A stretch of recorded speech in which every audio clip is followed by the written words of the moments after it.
A'udzu billahi minasyaitonir rajim. Bismillahirrahmanirrahim. Alhamdulillahirabbil alamin. Wassalatu wassalamu ala rasulil a'zam Muhammadin sallallahu alaihi wa alihi wasallam wa ahli baitihi thayyibin at-tahirin. Alhamdulillah, kita telah diberi kesempatan oleh Allah Subhanahu wa taala untuk melanjutkan pembahasan kita tentang akal.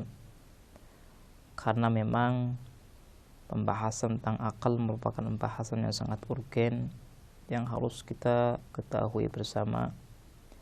Kalau seandainya kita tidak mengetahui tentang akal kita, maka kita tidak akan bisa menfungsikan akal kita dengan baik.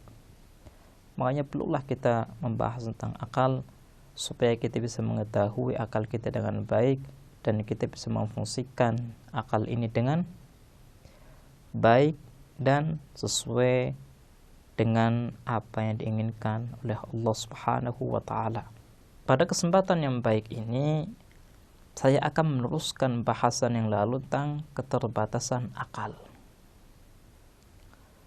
Allah Subhanahu wa taala berfirman dalam Al-Qur'an, A'udzubillahi minasyaitonir rajim. Bismillahirrahmanirrahim.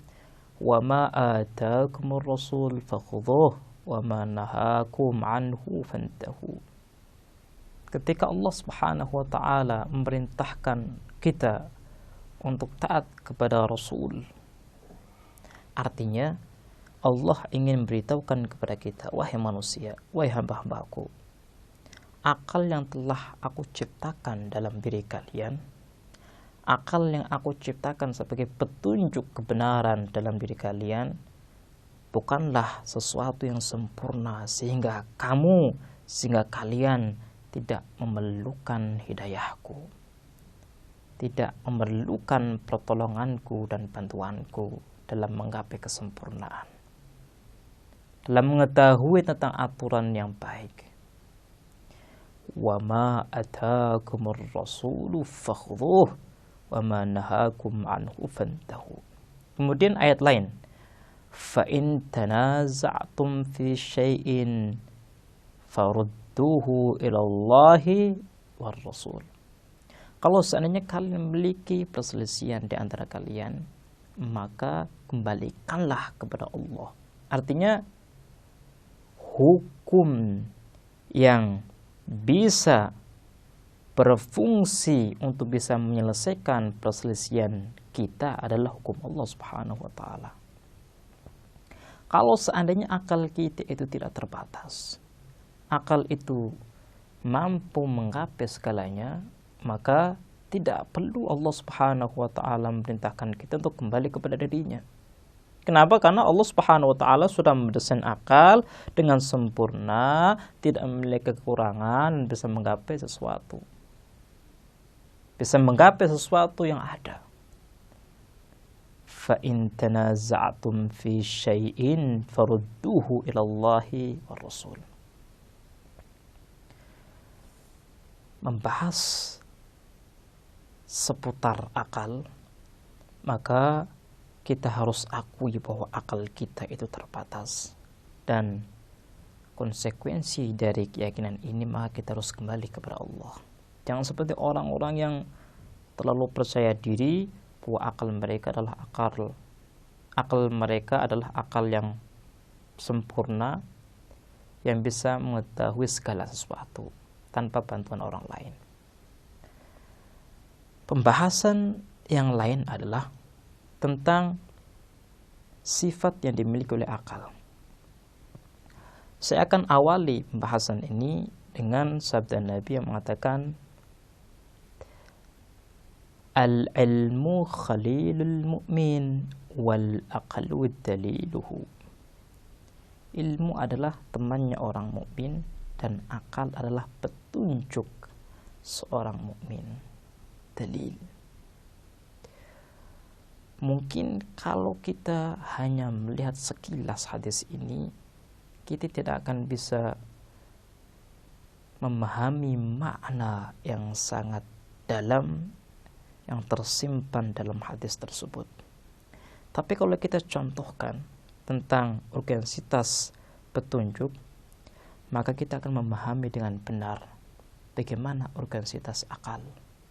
Bagaimana manfaat akal yang luar biasa bagi kita sendiri. Kalau kita datang ke suatu kota yang kita tidak pernah mengetahui kota tersebut, kita buta akan kota tersebut. Untuk bisa hidup dengan nyaman, untuk bisa benar dalam berjalan, maka kita butuh seorang petunjuk. Jangan sampai kita berjalan tanpa petunjuk. Karena apa? Karena boleh jadi arah yang kita tempuh, jalan yang kita lalui adalah jalan yang menuju kepada keburukan. Mungkin saja jalan ini akan mengantarkan kita kepada orang-orang jahat.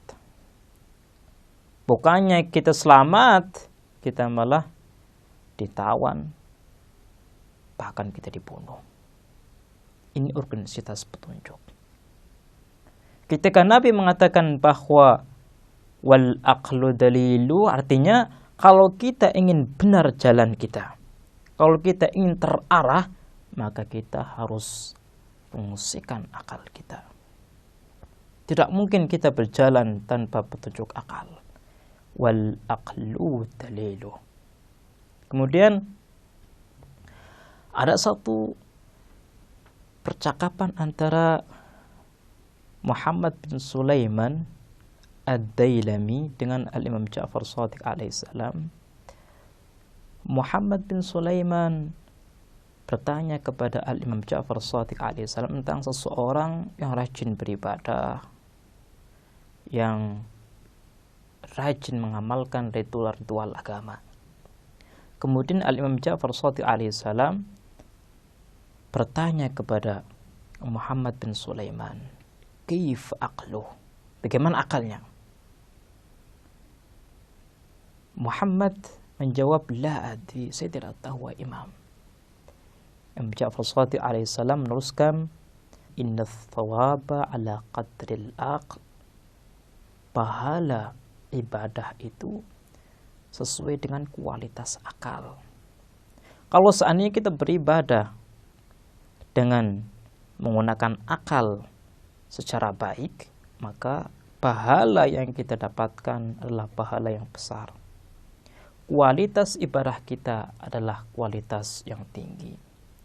Tapi kalau seandainya kita beribadah hanya mengikuti orang lain, karena memang kita sudah terbiasa, dan kalau seandainya kita meninggalkan ibadah tersebut, kayaknya tidak enak.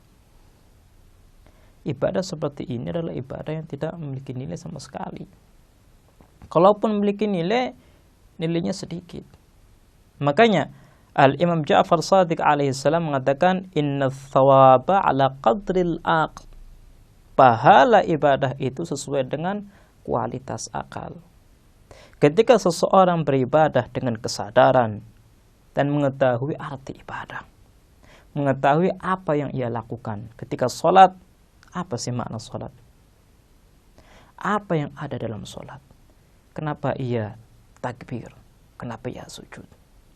Ketika orang mengetahui tentang hikmah-hikmah yang ada dalam sholat dan ia menyadarinya, maka di saat itulah Allah Subhanahu wa Ta'ala akan mengangkat derajatnya. Di saat itulah Allah Subhanahu wa Ta'ala akan memberikan pahala yang luar biasa kepadanya. Jadi kualitas suatu ibadah tergantung dengan kualitas akal. Baiklah pemirsa, insyaallah kita akan meneruskan bahasan kita di kesempatan yang lain. Kita akhiri, wassalamualaikum warahmatullahi wabarakatuh. Savior Academy